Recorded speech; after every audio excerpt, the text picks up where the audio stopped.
on a deux circuits qui sont alimentés par deux sources dont les fréquences de fonctionnement sont différentes. Il s'agit de déterminer l'impédance d'entrée AB du premier circuit ainsi que l'impédance d'entrée du deuxième circuit. D'accord? Et la pulsation, lorsqu'on parle de la fréquence, on fait référence à la pulsation. D'accord? Pulsation oméga est égal à 2πf. Et par conséquent, f est égal à oméga sur 2π. Donc, au lieu de dire pulsation, je dis fréquence. Et quand on dit fréquence, on fait référence à la pulsation qui est en radians par seconde. Tandis que la fréquence, c'est les hertz. C'est l'inverse de la période. Ça, c'est les premières remarques. Pourquoi on fait ça aujourd'hui? Parce que bientôt, on va étudier les circuits de filtrage. Circuits de filtrage. Et le circuit de résonance. Et en matière de filtrage, on ne fait que analyser le rapport des impédances d'entrée et sortie. C'est tout. Bon, maintenant, revenons à notre sujet d'aujourd'hui, là. C'est de déterminer l'impédance d'entrée à ce niveau-là. Pour le premier circuit, AB. Z, AB se trouve ici. D'accord? Et là, c'est idem. Z, AB.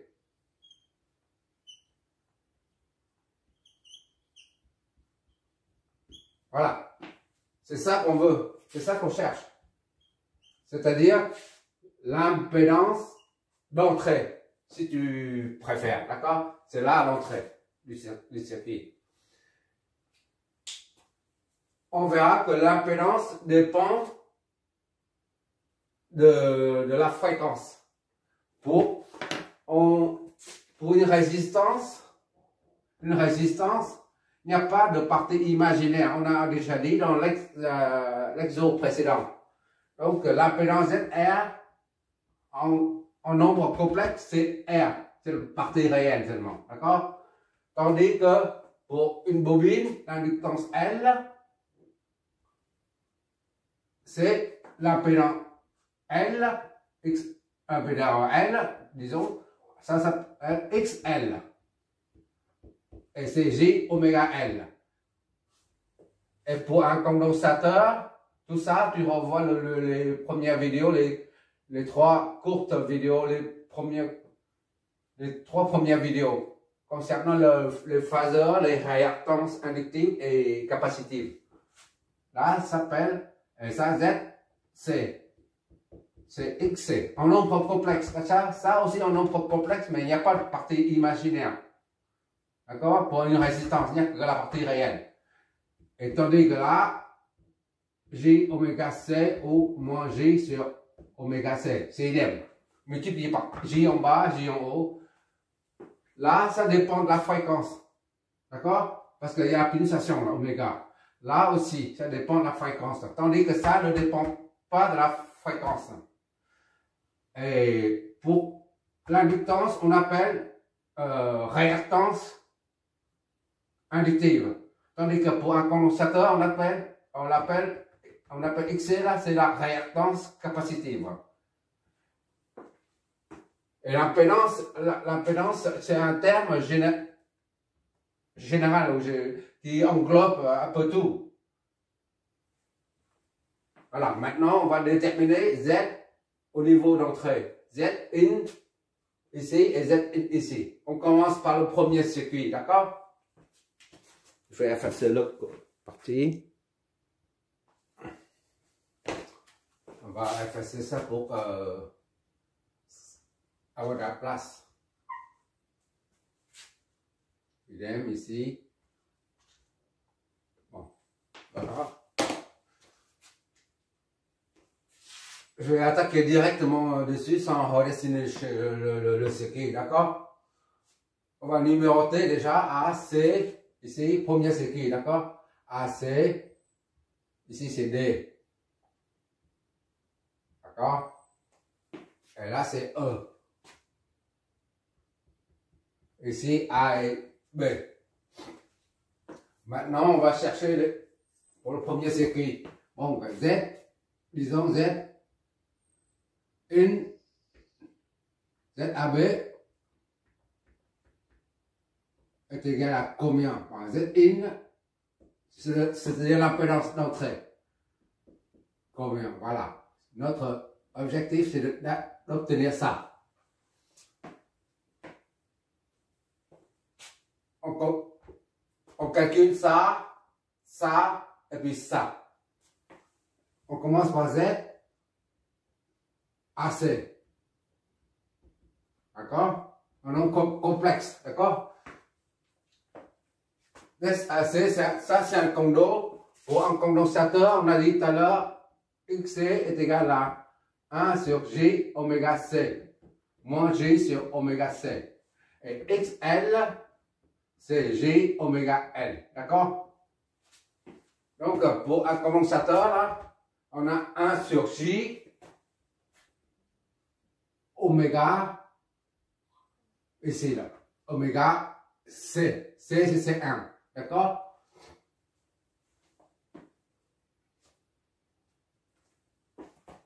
Soit ZAC est égal à, bon, je fais tout en nombre complexe. Multiplier en haut, c'est l'occasion de revoir le calcul avec les nombres complexes, d'accord? Multiplier en haut par J, en bas par J, ça fait J au carré. Oméga, c'est 1. D'accord? J au carré, le nombre complexe, ça donne moins 1. Oméga, c'est 1. D'accord? Donc, c'est moins J sur oméga, c'est 1. ZAC, et donc, pour l'instant, on ne remplace pas. D'accord? On ne remplace pas oméga par 50, ni C1 par l'autre.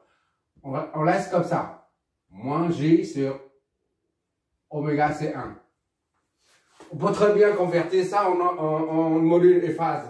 D'accord? Mais comme je viens de dire, on essaie de travailler avec les nombres complexes pour réviser un peu les calculs en nombres complexes. Voilà, ça c'est primo.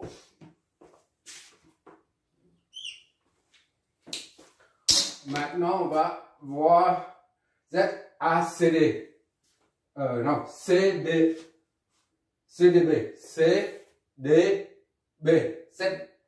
Cette branche-là. D'accord? C'est pas tout ça. C'est pas tout ça, d'accord? Mais cette branche, si seulement. D'accord? Z, CDB. CDB. J'essaie d'être clair et détaillé. C'est un 1 plus la réactance capacitive de ça, c'est-à-dire X, c'est 2.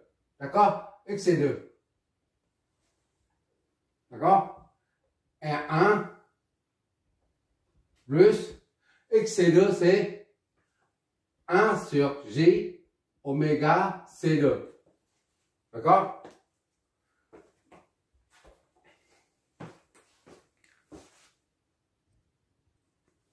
On fait comme en haut, on multiplie ça à 1 plus J sur J au carré fois oméga C2.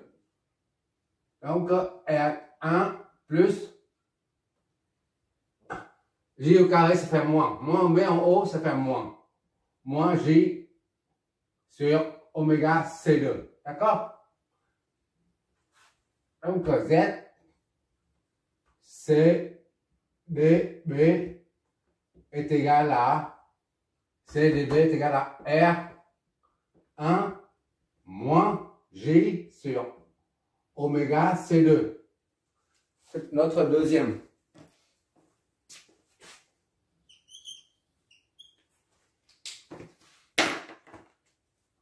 Maintenant, CEB. CEB, c'est cette branche-là.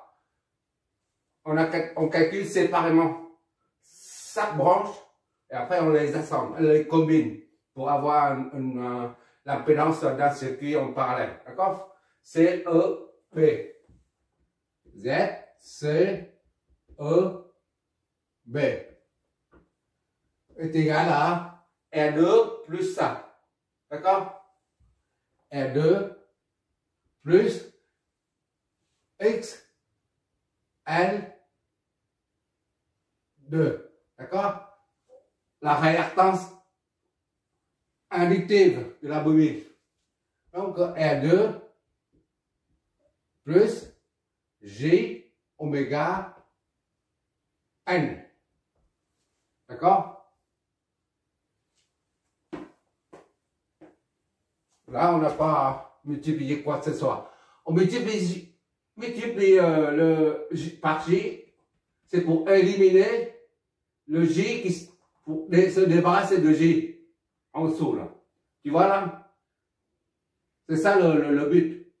Ici, on n'a pas de J en dessous. On n'a donc pas à multiplier par J.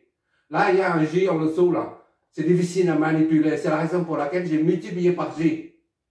Et J au carré, c'est faire moins 1. Ça disparaît ici. Et moins 1, on remet en haut. Voilà. Ici, on n'a pas besoin de multiplier par G. D'accord? Soit Z, C, E, B. C'est l'occasion de réviser les nombres complexes, en fait. R2 plus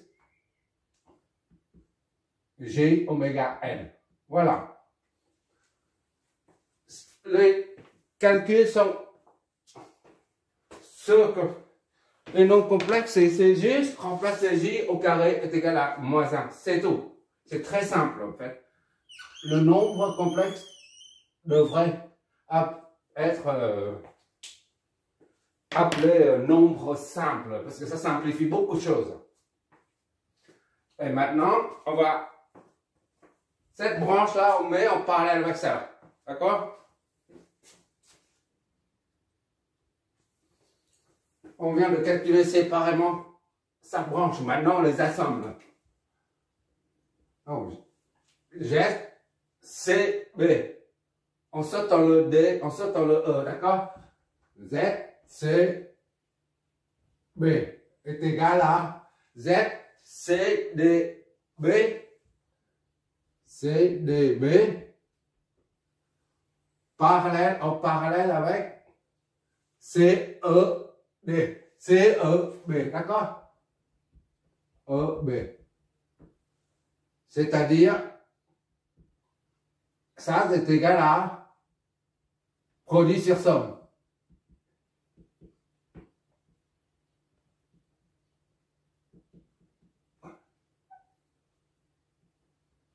Sur somme.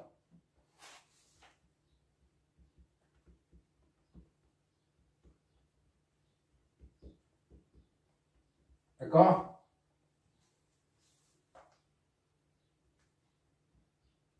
Voilà. Ben, maintenant, il suffit de remplacer dedans.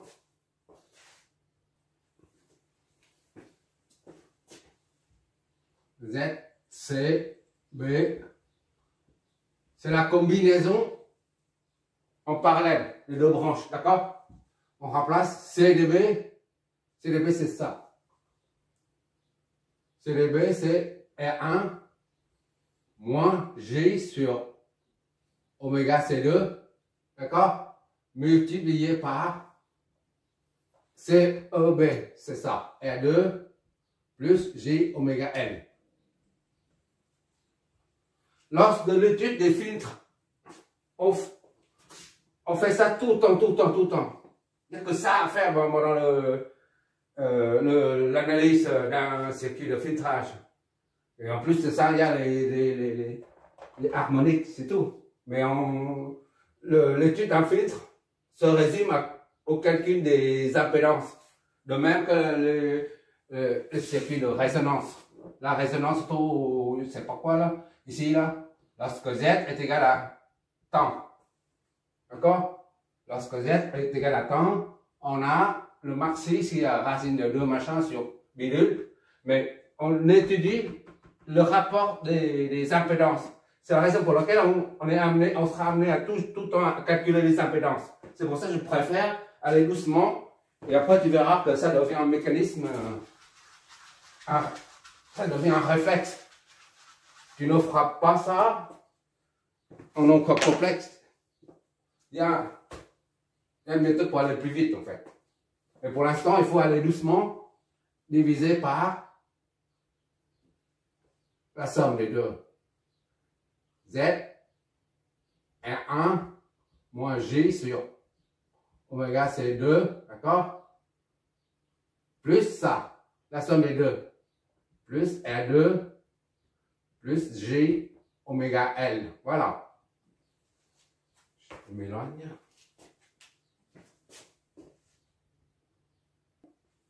À présent, on peut calculer la ZAB.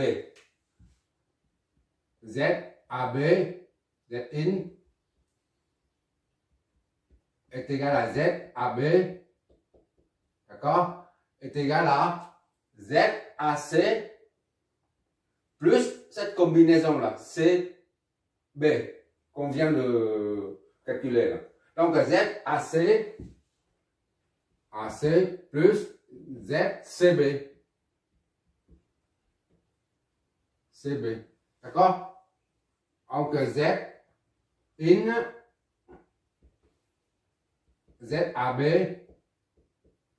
est égal à ZAC, c'est ça. Moins J sur oméga c'est 1. D'accord? SAC plus HCB. CB plus tout ça. Plus R1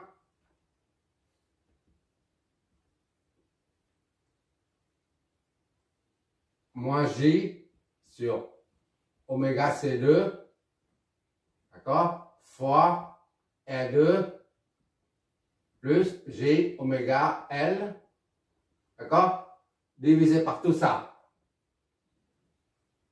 R1 moins J sur oméga C2 plus R2 plus J oméga L. Voilà. Maintenant, il suffit de remplacer R1, R2, oméga C2 et L par leur valeur pour trouver l'impédance d'entrée. On voit bien que l'impédance d'entrée dépend de la fréquence de la pulsation oméga, puisque la présence de oméga est un peu partout. Là. Ici, là, partout. Si, au lieu d'avoir 50 rayons par seconde, on met 10 par seconde, et ben ça change tout. Donc ça signifie que l'impédance dépend de la pulsation, de la fréquence. D'accord? On va remplacer ça par deux valeurs. Zin est égal à ZAB est égal à moins J sur oméga c'est 50 fois C1 c'est 2 millifarads. Ça donne des farads moins 3, voilà. C1 c'est ça. Plus R1 c'est 3. D'accord? Moins J sur oméga c'est 50.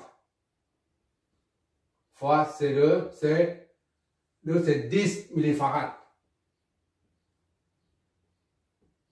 3. D'accord?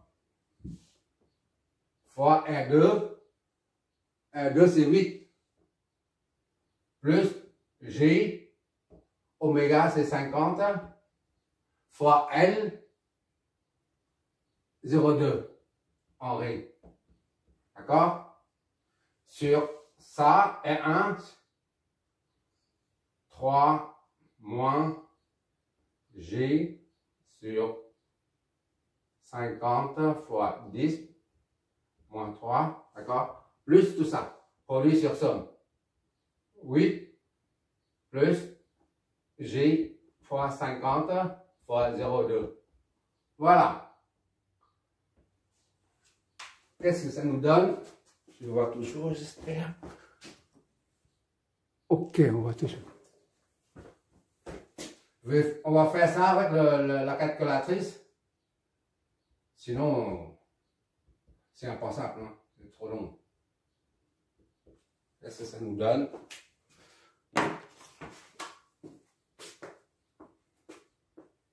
En nombre complexe.